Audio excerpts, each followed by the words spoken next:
all set? Awesome. Well, it is 7:01. We'll call this meeting to order. Bruce, will you take roll, please? Andy Hitchcock. Here. Michael Lloyd. Here. John Buda. Here. Martin O'Toole. Here. Cindy Bastasia. Here. Awesome. So we have one agenda item on our list today. Before we do that, do we have meeting minutes to approve? We do. Has everyone had a chance to review the meeting minutes from our August 17th meeting? Any comments, edits, or changes that you'd like to make? I would just like to say it was my favorite BZA meeting that I've been a part of so far. A lot to say. Well, with that, I make a motion to approve the meeting minutes. Andy Hitchcock. Yes. Michael Lloyd. Yes. John Buda. Yes. Martin O'Toole. Yes. Cindy Bastasia. Yes. With that, we'll move on to the single item on our agenda today, case 22-07. We have an application in front of us for 480 Laurel Brook Drive, seeking an area variance for a proposed structures plant. Before we jump in, if anyone in the audience will be planning to make any comments, we'll need to swear you in, Brad. Please. Sure. You swear or affirm that the testimony you give tonight is the truth and the whole truth? Yes. All right, so Mr. Latkovic, would you like to give us a little bit of background and a little story of what you're trying to do here? Sure. It's a backyard covered pavilion with a chimney. The way that the house was built, that we remodeled in 2019, sits pretty high with the home itself, which is a remodel of Cape Cod, and then a new garage addition that was put on. So to get the views and the aesthetic consistency, the pavilion itself exceeds the peak limit at the roof line by 2.5 feet. The chimney's another 2 feet, just because you gotta go obviously above that for chimney. Otherwise, it's fairly straightforward. I put some pictures. I emailed Ruth if I don't know how to get those in the record to show them. 2 comments to make. Neighbors, always important when we're looking at that. One, nobody's here because both neighbors. So one asked me if they had to show up because they're the house that can't see this at all. They moved into Molnar's to live. So on the picture there, it's to the south. It looks like it's to the south, below us. And he asked, hey, do I have to go to this thing? And I said, it's up to you if you want to come. And he said, okay, good, I don't want to. But, right, so secondhand, I suppose. And then the neighbors to the north, they are in Spain. He retired last year. They haven't been home for a while, so he's on these bucket list trips. I did text with him. I asked him if I texted a picture of the notice to him, and he said he had no issues. I don't know how to get that into the record or not, but that is, and they partly, whether it's appropriate for the variance or not, because he is probably going to enjoy it every routine when this thing's built with us as well. So what you can see, I just took an interesting, Google must have just did this aerial very recently. So I think this is within the last 6 months of this aerial image, because it has behind us, the neighbors directly behind us, just finished this pool kind of late summer. So this looks like this is an image from sometime in the summer.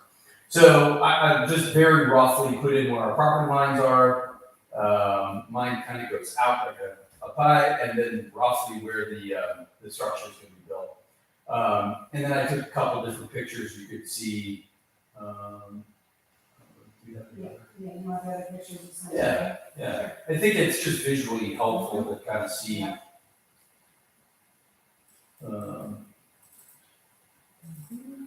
The distance and things like that. So this is standing on the driveway of the neighbor to the side. So you can see the entire thing is pretty high. The yard comes down quite a bit from this and where it is. This is the view from forward. Correct. And then the next one, oh, there. The next one is standing on the back patio, looking out. We have a pickleball court as it is right now there. But where you can see the offset concrete, my boys use that as pseudo pickleball, but that's where the pavilion would be built. Then I can walk through where everything would be placed, but took this one to show and just some distance and things. In the winter, you can see the houses behind us a little bit more, but they're pretty far back there. So, I'm happy to answer any other questions. The main height really was driven from, again, kind of fitting with the height that already exists from the garage and the house. But also, as you look out the back windows, we built, the back of the house has a great room. And so the view out of that room, we adjusted the bottom height of the pavilion to max that as well. And to get that height, the pitch of the roof and the beam and everything, from an engineering perspective, that's working out. And just to be clear, so you're not staring at a roof when you're sitting Correct. inside. Correct. It's looking through, as opposed to if we lowered it, you'd be basically looking at the roof of it. And I think it's a 10-foot opening, so I think pretty standard for something this big. It's just under 600 square feet, I think. So.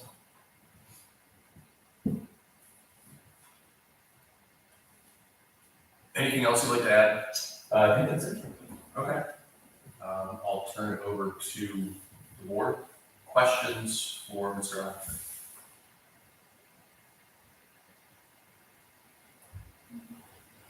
I don't have none at this time. No? Yep. So I want to ask a question, even though you might have answered it already. So, actually, I'll start with, it mentions some structures built in 2019. Were there any variances for those buildings at the time? I don't think so. No, we remodeled the house. I don't think it required any variances. Okay, so any new structures didn't need any variances? There were no, there was an expansion of the home, but no structures that aren't connected. So the garage, can you go up, Ruth, if you don't mind? This one? Yeah, so on the left-hand side, it says garage. That 2-car garage, so that was new. And then in the back of the home where it has like kind of the couch and that area was an expansion of an old deck that we tore off and built out. I'm particularly interested in the garage. So that didn't require any height variance. It did not.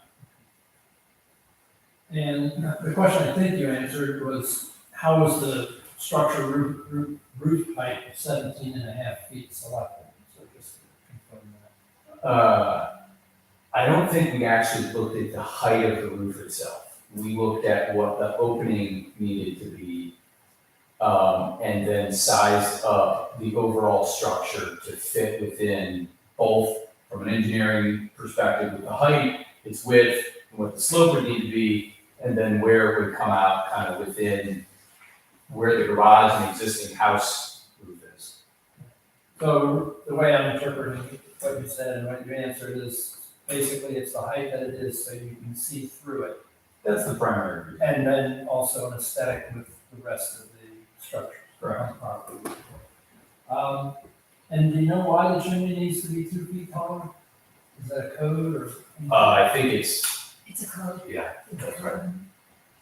It's code. It makes sense. I just wanted to. I think, I also thought To that accommodate the slope of the roof and the snowfall on the roof and all that. Probably don't want any cinders too close to it. But yeah, it's for the fire, for smoke and things like that. So I'll say there's no, other than being able to see through it, there's no functional reason for that height. Probably not EMS or other. I I do think the slope is probably, our architect, I think was matching what would fit, but I'm not 100% sure. Okay, that leads me right into my next question is, can the structure function with a maximum roof height of 15 feet? I don't know. I haven't asked, and it never came up. So I don't know if you could lower that. I think it would be pretty flat, lowering that another 2.5 feet. But I don't know. I guess one of my considerations is that, for example, a separate garage is still subject to a 15-foot maximum code. Mhm. And yet that can fit a car or pickup truck or minivan or other things. So that's why I'm wondering why it just needs to be so tall above the code. Our garage is way higher than that. So maybe it's because it's connected with the breezeway. I don't know. That's why it's a separate garage. Yeah. After- Okay, oh, not our garage, you just mean a garage, that would be separate, yeah. So that's why I was wondering, it would seem to me that it could function, it should be able to function at 15 foot if a separate garage can function at 15. I don't know the answer to that because I'm not an engineer. It seems like that could be true. I would say that I probably wouldn't want it lower by 2.5 feet anyways, because I think aesthetically it would look pretty weird with a very low roof line versus a very high pitched roof line around the rest of the house. And just aesthetically would look kind of odd, I think. So houses that were built in the 70s, for example, have a very low pitch, and newer homes in our home as well, pitches the roof higher, so it would look a little weird, but I haven't looked into it any more than this conversation. And again, I'm just sharing that my concern is that we have a code of 15 feet. Mhm. It seems like it would still function at 15 feet if a separate garage can function at 15 feet, even with pitching the roof. All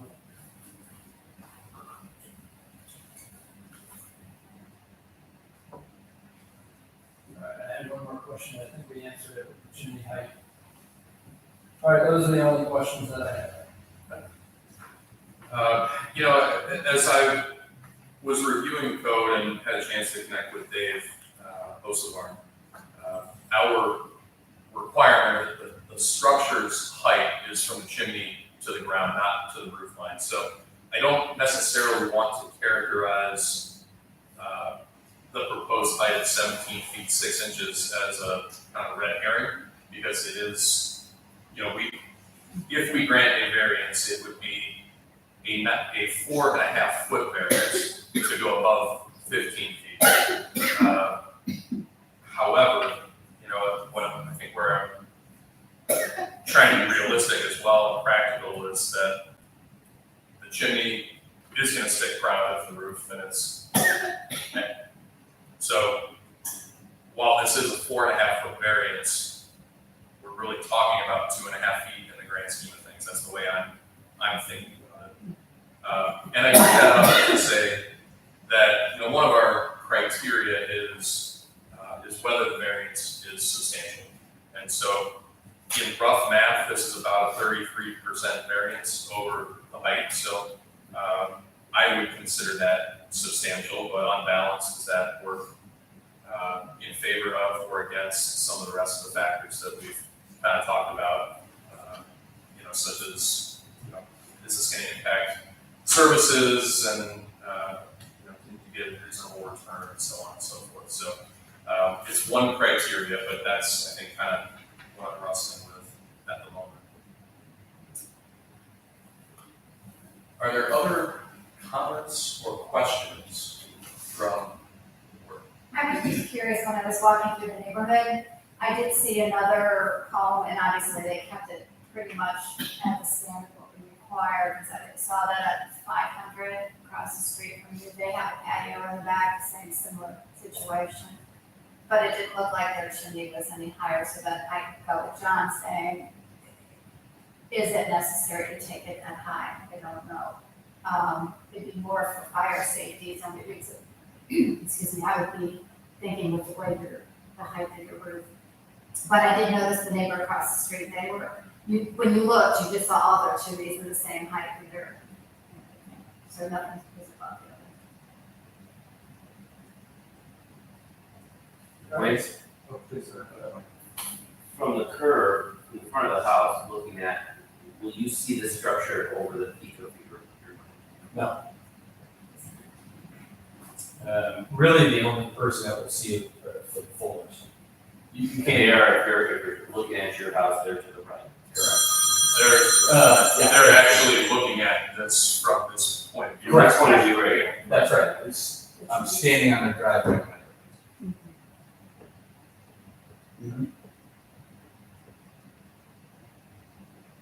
The question I was about to ask was, when I think if I was tracking the narrative right, that one of the reasons that one of the reasons that it's higher is it's higher as measured from the ground up. And what you've got going on here is you've got the ground was sloped down from the back of the house, and so you're trying to accommodate that, right? Just so we can all put these together, the decline in the ground is how many feet? You know, off the top of your head. So I'm trying to say, like, how much of what's going on here is really just make up for the decline. Sure. And so for clarity, you mean from the top of the pad to where I'm standing when I took this picture? No, from the house, from the footprint of the house to the footprint of the structure we're putting in. You know, how much lower is the ground level from the house to the footprint of the structure? So it's pretty level, right? It's pretty. It is, it's about 2 feet actually. So there's a step down patio on the back. So see the 2 windows on the left? That area was what we expanded the house. It comes out further than, can you go back to that area? Yeah. It's actually, I think we might be able to see it. Can you zoom in? Right between the garage and the little roof, on the back, right there. Yep. So there's a patio there, and it's a step out the back door and 2 steps down from the main level of the home. So we had to, it's probably 2.5 feet.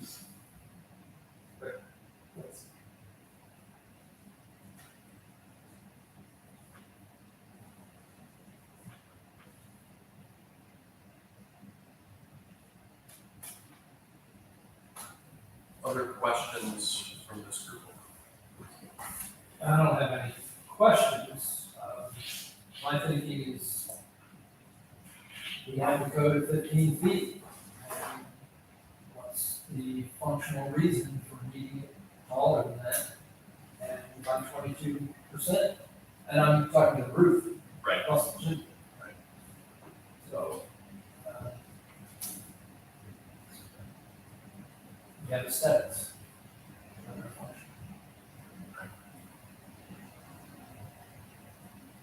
Other comments from the board?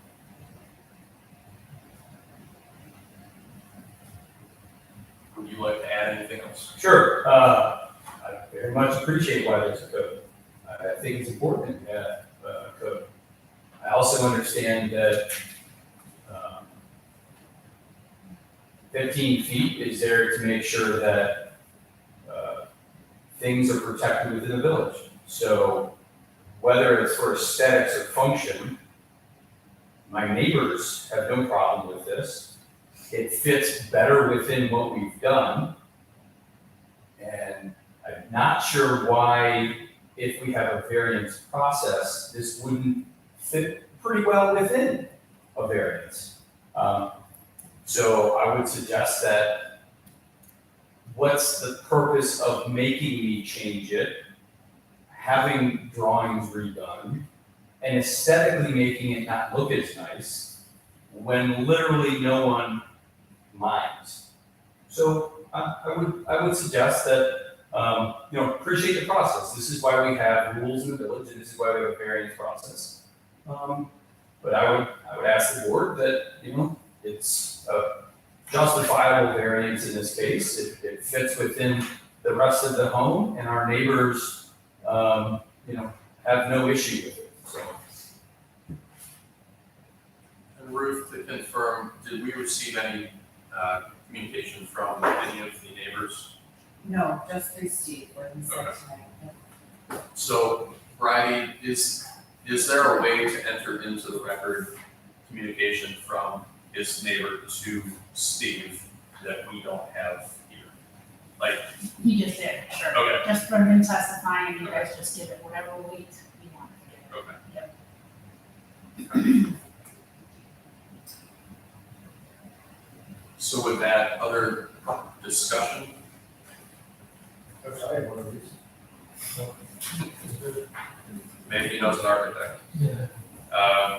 All right, well, with that, I'll make a motion to approve.